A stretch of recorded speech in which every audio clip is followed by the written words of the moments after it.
कल्पना कीजिए 18,000 फीट की ऊंचाई, हम्म। हड्डियों को जमा देने वाली ठंड और ऑक्सीजन इतनी कम कि एक आम इंसान का दिमाग बिल्कुल सुन पड़ जाए। और वहां एक अकेला सैनिक 48 दुश्मनों का सामना कर रहा है। सुनने में ही रोंगटे खड़े करने वाला लगता है। बिल्कुल, मतलब ये किसी एक्शन फिल्म का कोई ओवर द टॉप सीन नहीं है, ये एक दर्ज ऐतिहासिक सच है। लेकिन लेकिन जब आप इस सैनिक की तस्वीर देखते हैं तो उसके चेहरे पर कोई खौफ नहीं दिखता। हाँ, न कोई खौफ और न ही कोई थकान। एकदम सही। वहां बस एक अजीब सी खामोशी है और उसकी छाती पर चमकता एक सितारे के आकार का पदक है। तो आज के इस डीप डाइव में हम इसी खामोशी और उस पदक की चमक के पीछे के सच को डिकोड करने वाले हैं। ये एक ऐसा विरोधाभास है ना, जो हमेशा से सैन्य इतिहास का सबसे जटिल हिस्सा रहा है।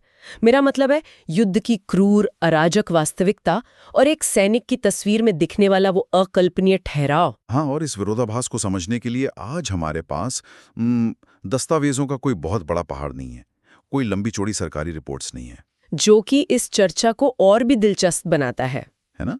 हमारे आज के स्रोत बेहद सीमित हैं, लेकिन उनकी विजुअल और शब्द शक्ति बहुत गहरी है। हमारे पास भारतीय सैनिकों की सिर्फ 7 तस्वीरें हैं, कुछ पुरानी ब्लैक एंड व्हाइट, कुछ सेपिया टोन में और एक रंगीन।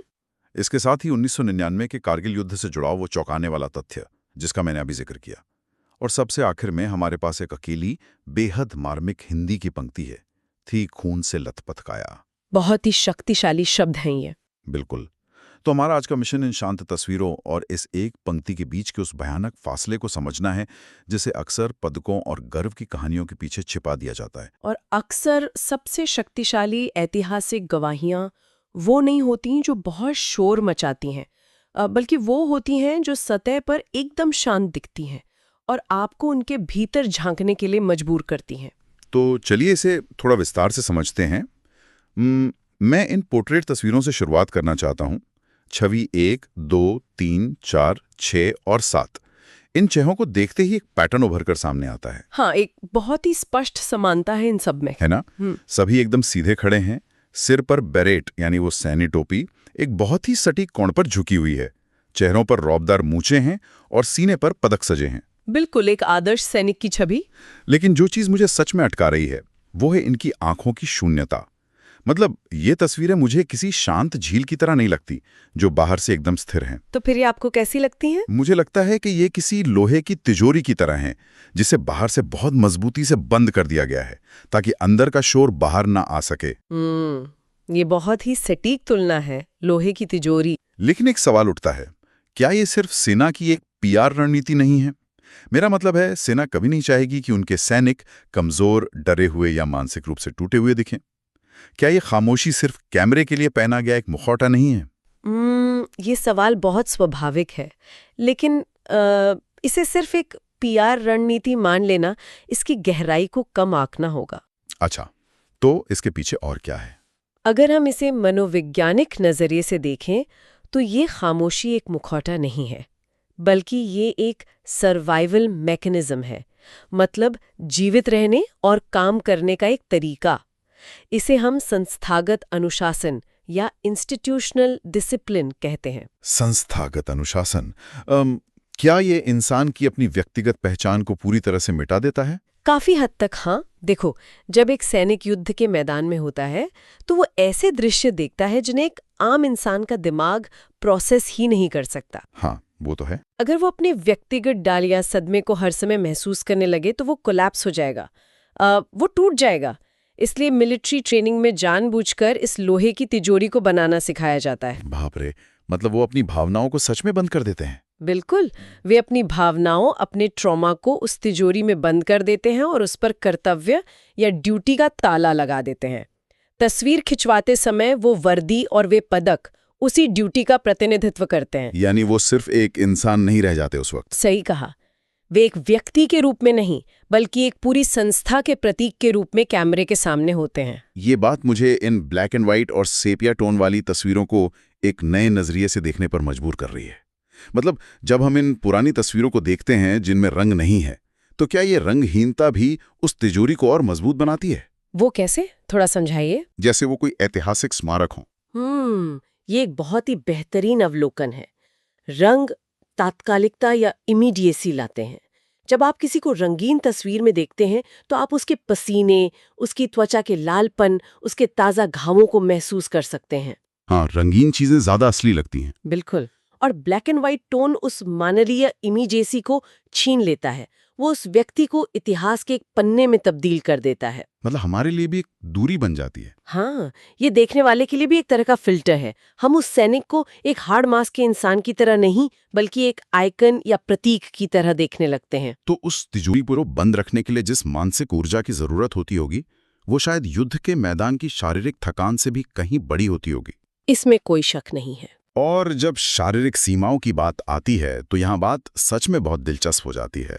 अब मैं 5वीं छवि पर आना चाहता हूँ। वो कमांडो वाली तस्वीर? हाँ, ये वो युवा ब्लैक कमांडो है जिसके बगल में एक सितारे के आकार का पदक है, और इसके साथ जो तथ्य जुड़ा है कि 1999 के कारगिल युद्ध में अकेले 48 पाकिस्तानी सैनिकों का खात्मा। मतलब ये बात मेरे गले आसानी से उतर नहीं रही है। ये सैन्य इतिहास के सबसे असाधारण ऑपरेशंस में से एक माना जाता है। मैं मानता हूं, लेकिन मुझे यहाँ थोड़ी उलझन हो रही है। जब हम कहते हैं अकेले 48 दुश्मनों का खात्मा, तो क्या मानवीय स्तर पर यह सच में संभव है? आपको ऐसा क्यों लगता है कि ये संभव नहीं है? क्योंकि एक इंसान का शरीर कोई मशीन तो नहीं है ना। उसके फेफड़ों को ऑक्सीजन चाहिए, उसकी मांसपेशियों में थकान होती है, और सामने से अंधाधुंध गोलियां चल रही हैं। क्या ये सिर्फ एक बहुत ही अत्याधुनिक हथियार होने का नतीजा है, या इसके पीछे मानव शरीर का कोई ऐसा विज्ञान है जिसे हम आम लोग नहीं समझते? अगर हम इसे व्यापक संदर्भ में देखें तो ये सिर्फ हथियारों की बात बिल्कुल नहीं है। तो फिर क्या है ये? हथियारों से ज्यादा ये मानव शरीर के ऑटोनॉमिक नर्वस सिस्टम और चरम सर्वाइवल की कहानी है। कारगिल का युद्ध क्षेत्र कोई सामान्य जगह नहीं है। हाँ, 18,000 फीट की ऊंचाई। बिल्कुल। वहां ऑक्सीजन का स्तर इतना कम होता है कि जिसे हम हाइपोक्सिया कहते हैं, वो स्थिति पैदा हो जाती है। आम इंसान वहां सोचने समझने की क्षमता खो देता है, उसे भ्रम होने लगते हैं। बाप रे, बिना ऑक्सीजन के दिमाग काम करने बंद कर देता है। और तापमान 0 से 30 डिग्री नीचे तक जा सकता है, जहां खून जमने लगता है। तो ऐसे जानलेवा माहौल में कोई इंसान 48 प्रशिक्षित सैनिकों से लड़ कैसे सकता है? मतलब दिमाग तो वैसे ऑक्सीजन की कमी से काम नहीं कर रहा है। यहीं पर सालों की वो कठोर ट्रेनिंग मसल मेमोरी के रूप में काम आती है। जब दिमाग को ये आभास होता है कि मौत सामने है, तो शरीर का वो हिस्सा जिसे एमिगडाला कहते हैं, वो पूरी तरह से हावी हो जाता है। अमिगडाला मतलब सर्वाइवल इंस्टिंक्ट। हाँ, शरीर एक एक्सट्रीम सर्वाइवल मोड में चला जाता है। एड्रेनलिन का ऐसा रश होता है कि दर्द महसूस करने वाले रिसेप्टर्स बिल्कुल सुन्न हो जाते हैं। अच्छा, तो उन्हें उस वक्त गोली लगने का दर्द भी महसूस नहीं होता होगा? बहुत हद तक नहीं। उस पल में वो सैनिक सचेत रूप से बैठकर कोई रणनीति नहीं बना रहा होता है। उसकी ट्रेनिंग, उसकी रिफ्लेक्सेस उसके शरीर को कंट्रोल कर रही होती हैं। वो हर पत्थर, बर्फ के हर टीले का इस्तेमाल कवर के लिए करता है। मतलब शरीर खुद ब खुद प्रतिक्रिया दे रहा होता है। बिल्कुल। डर और दर्द पीछे छूट जाते हैं। ये मानव क्षमता की वो पराकाष्ठा है जहां शरीर एक मशीन की तरह सिर्फ एक ही लक्ष्य के लिए काम करता है, जीवित रहना और लक्ष्य को भेदना। यानी उस पल में वो इंसान अपनी सामान्य चेतना से बाहर निकलकर विशुद्ध रिफ्लेक्स बन जाता है। ये सोचना ही रोंगटे खड़े कर देता है कि उस सितारे वाले पदक के पीछे शरीर और दिमाग ने किस स्तर की यातना झेली होगी। हाँ, वो यातना कल्पना से परे है। हम जब भी ऐसी कहानियां सुनते हैं तो अक्सर बस तालियां बजाते हैं और उन्हें एक सुपर हीरो मान लेते हैं। लेकिन ये सुपर हीरो वाली छवि हमें उस दर्द को भुला देती है जिससे वो शरीर गुजरा होगा। सही कहा आपने। और हमारी जो आज की आखिरी सामग्री है, वो अकेली हिंदी पंक्ति, वो इस सुपर हीरो वाली छवि को पूरी तरह से चकनाचूर कर देती है। ठीक खून से लथपथ काया। ये सिर्फ एक पंक्ति नहीं है, ये युद्ध की सबसे नंगी और क्रूर सच्चाई है। बिल्कुल। अभी तक हम अनुशासन की लोहे की तिजोरी और कारगिल के अकल्पनीय सर्वाइवल की बात कर रहे थे, लेकिन ये पंक्ति हमें आसमान से खींचकर सीधी उस लाल और चिपचिपी जमीन पर लाकर पटक देती है। ये सारे रोमांटिसिज्म को खत्म कर देती है। मेरा सवाल यह है कि क्या हम, मतलब एक समाज के रूप में, जानबूझकर इस खून से लथपथ काया वाली सच्चाई से नजरें चुराते हैं? क्या हम पदक और वर्दियों की चमक में इसलिए खो जाना चाहते हैं ताकि हमें शारीरिक पीड़ा को न देखना पड़े? इससे एक बहुत जरूरी सवाल खड़ा होता है, युद्ध के सैनिटाइजेशन का सवाल।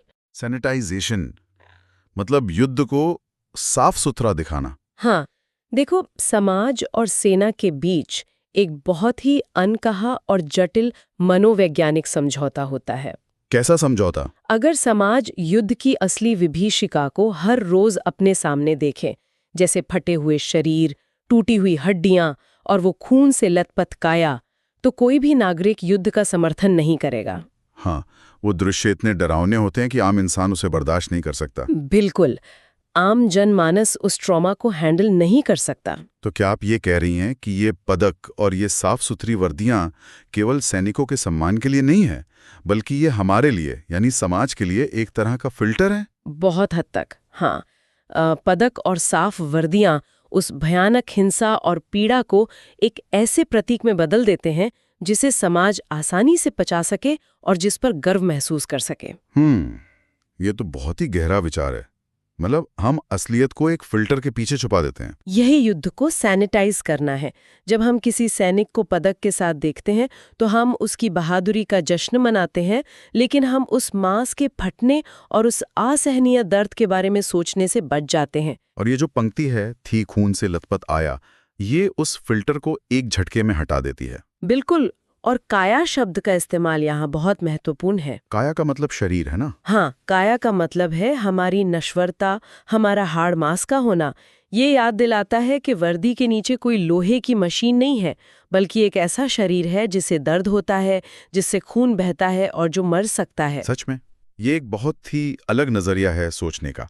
मतलब पदक एक तरह से समाज की बेचैनी को कम करने का काम करते हैं। हाँ, हम उस दर्द को एक धातु के टुकड़े में समेट देते हैं ताकि हमें उस खून को ना देखना पड़े। ये बात मुझे वापस उस लोहे की तिजोरी वाली बात पे ले जाती है। सैनिक अपनी भावनाओं को उस तिजोरी में बंद करता है ताकि वो लड़ सके, और समाज उस पूरे अनुभव को एक पदक में बंद कर देता है ताकि वो चैन से सो सके। एकदम सही। और यही कारण है कि ये स्रोत एक साथ मिलकर इतनी शक्तिशाली कहानी कहते हैं। कैसे? वे हमें दिखाते हैं कि सतह पर जो अनुशासित और शांत चेहरा है और छाती पर जो चमकता हुआ पदक है, उसकी जड़ें उस खून से लथपथ काया में गहराई तक धसी हुई हैं। दोनों एक दूसरे के बिना अधूरे हैं। बिना शारीरिक और मानसिक चरम को पार किए कोई पदक नहीं मिलता। बिल्कुल, और बिना उस संस्थागत अनुशासन के कोई उस पीड़ा को बर्दाश्त भी नहीं कर सकता। तो आज के इस गहरे विश्लेषण में हमने जो सफर तय किया है, वो वास्तव में सतह से शुरू होकर इंसानियत की सबसे गहरी और स्याह खाइयों तक गिरा है। हाँ, एक बहुत ही इंटेंस सफर। हमने उन 7 तस्वीरों से सजी बेरेट और पदकों से शुरुआत की, जहां हमने समझा कि वो खामोशी सिर्फ एक पोज नहीं है, बल्कि ट्रॉमा को बंद रखने वाली एक मनोवैज्ञानिक तिजोरी है। फिर हमने कारगिल के उस अकेले कमांडो के जरिए समझा कि कैसे 18,000 फीट की ऊंचाई पर, जहां ऑक्सीजन नहीं होती, शरीर अपने सामान्य होश को छोड़कर एक विशुद्ध सर्वाइवल मशीन में बदल जाता है। और अंत में हमने उस कीमत को समझा। हाँ, हमने ये समझा कि कैसे वो खून से लथपथ काया ही वो असली कीमत है जिसे समाज अपने सुकून के लिए पदकों की चमक के पीछे छिपा देता है। इस पूरी चर्चा का सार यही है कि जब हम इतिहास को केवल उसकी जीत या हार या पदकों की संख्या से मापते हैं, तो हम उस इंसान को खो देते हैं। असली सम्मान उस दर्द को समझने में है, केवल उस जीत का जश्न मनाने में नहीं। सही बात है। और शायद यही वो जगह है जहां हमें अपनी सोच को बदलने की जरूरत है। अब जब हम इस चर्चा को विराम दे रहे हैं, तो मैं एक विचार यहां छोड़कर जाना चाहता हूं। अगली बार जब भी आपके सामने किसी सैनिक की कोई आधिकारिक तस्वीर आए, जिसके सीने पर कई पदक सजे हों, जिसकी वर्दी पर एक भी सिलवट ना हो और जिसका चेहरा एकदम शांत और भावहीन हो, तो बस एक पल के लिए रुकिएगा। बिल्कुल। उस चमक और उस अनुशासन के पार देखने की कोशिश कीजिएगा। सोचिएगा कि उस शांत चेहरे के पीछे के दिमाग ने अपनी यादों में कितनी बार अपनी खुद की या अपने किसी साथी की खून से लथपथ काया देखी होगी। वो जो चेहरे पर खामोशी है, वो कोई खालीपन नहीं है, वो एक तूफान की कीमत है। हाँ, वो खामोशी उस भयानक तूफान की कीमत है जिसे उसने झेला है और जिसे वो शायद ताउम्र अपने भीतर लेकर चलेगा।